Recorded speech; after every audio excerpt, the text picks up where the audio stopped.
Most enterprise teams frame AI versus automation wrong. The default move right now is to reach for AI first, but when a task has a fixed correct answer that never changes, given the same input, this just adds cost and uncertainty to something that doesn't need either. That's why in this video we're talking with developers that have built these pipelines in enterprise environments at scale. By the end of the video, you will have a better understanding of which to choose depending on your specific situation. But first, it helps to be clear on what we're actually talking about. Automation follows rules. You define the condition and the action, and it runs the same way every time. While AI takes an input, runs it against statistical waste based on large datasets, reads the context given, and generates a probable output based on that training. Both are useful. They are just useful for different things. So with that distinction in mind, I wanted to understand where the decision tends to break down in practice. So that's why I asked to our developers, where do you most often see teams reach for AI when automation would have been more appropriate? One direct example is from support team. Recently, I noticed how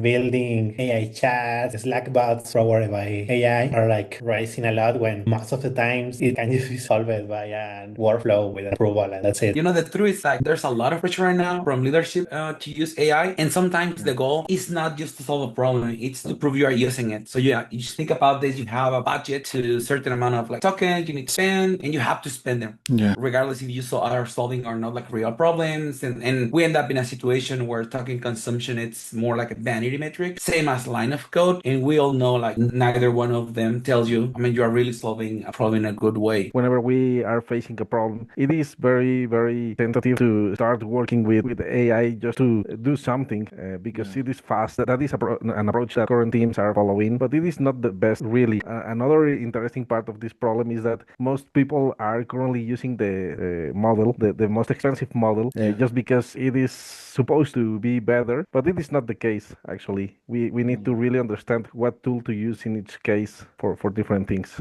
And one example of this actually happened on our team. David started with Claude and MCPs to run accessibility checks following our complete QA process end to end. And what he found is a good illustration of how that cost adds up when you are not thinking about the right layer for the task. What was the signal that told you the original approach had a structural limitation? Like, how did that comparison between what you were doing and an automation come about? Once I started working with Cloud Code, I started trying to follow our complete process there and asking the agent to provide some follow-up on the process and trying to test some things. So I started to ask a lot of things to the tool, trying to see how it worked. And I was able to actually complete a full run of our process using MCPs and other tools that were available there.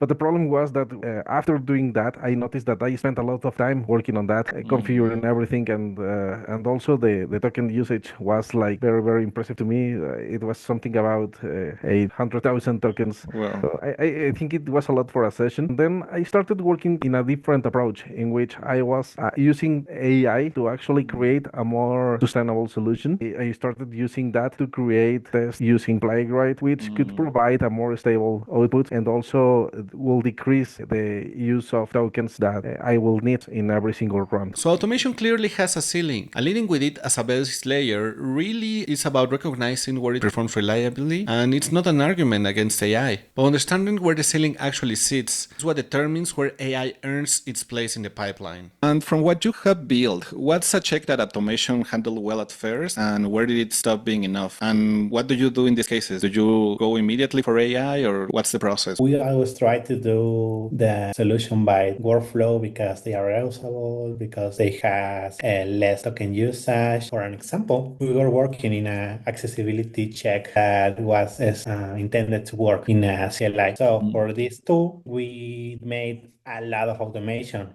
because now color contrast, checking if HTML tag has all the needed attributes to pass A or AA accessibility test and that kind of stuff are pretty straightforward. But this is where AI gets more interesting because you can get further of that. Because with sample automation, you cannot check it if the content of alternative text for an image is enough to describe it or even go further, not even for these accessibility tools. Imagine that that you have a large company with a lot of writers and content editors and that kind of stuff, and you want to ensure that everyone follow the same patterns, repeat the same language, that kind of stuff, that could be impossible without an AI toolkit. So it's very important to understand when an AI that can travel a lot of content and matchmaking a lot of context can be the better solution. And also this involves that you don't have to be black and white, you can be a little more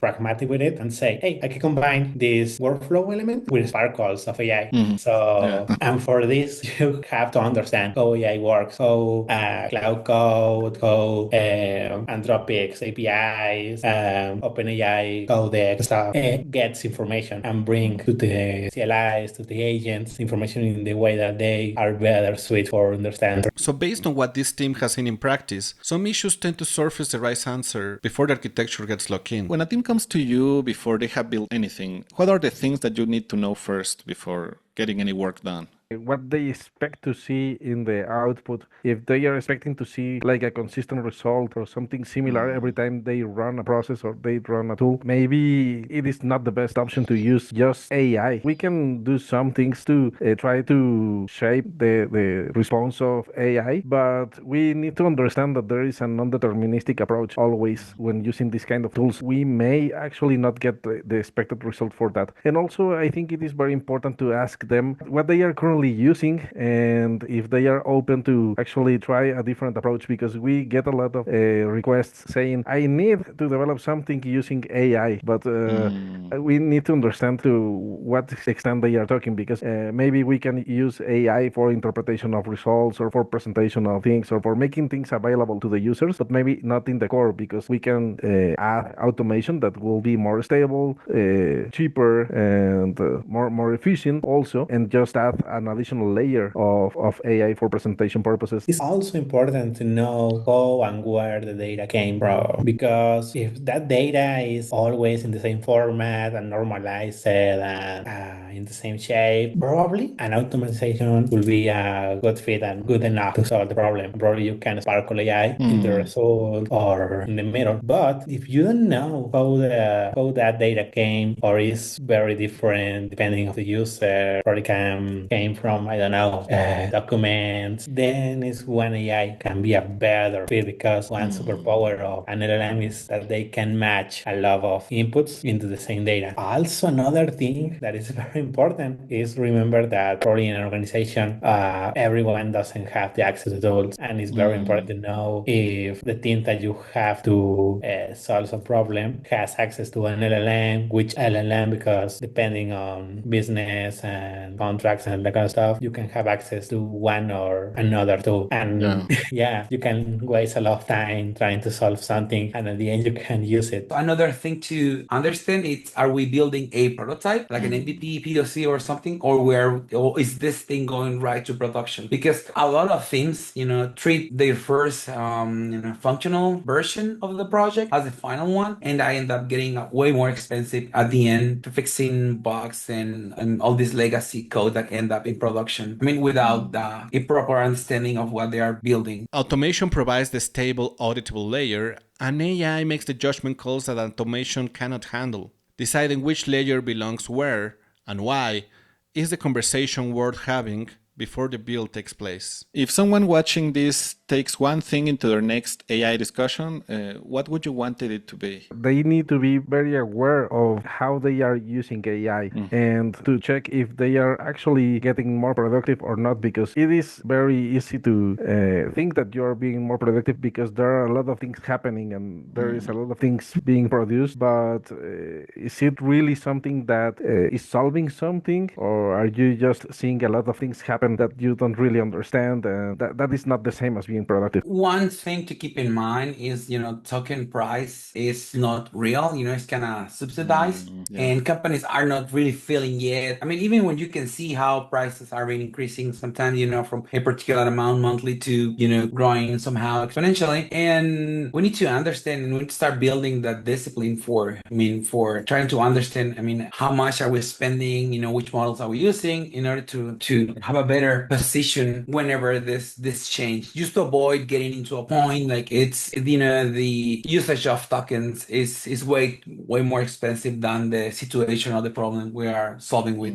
I mean, using it. Remember the basics, going back to to understand, to give the design thinking, the process of knowing the problem and try to break it down into smaller pieces is very important, because you can like fill some gaps in your knowledge with these new tools, Yeah. but at the end that has a cost, and is spending a lot of tokens or having to use like suboptimal solutions. So yeah, to have quality in our work, we need to have that basics to how to solve problems. Also have to remember that now AI is another like consumer of the software. Yeah. And it's very important to remember that, because probably that's where the future points to. If your team is working on compliance reports or accessibility at scale, we're covering one specific implementation in this video. And if you want to learn more about the latest on modern web development, be sure to subscribe and like this video.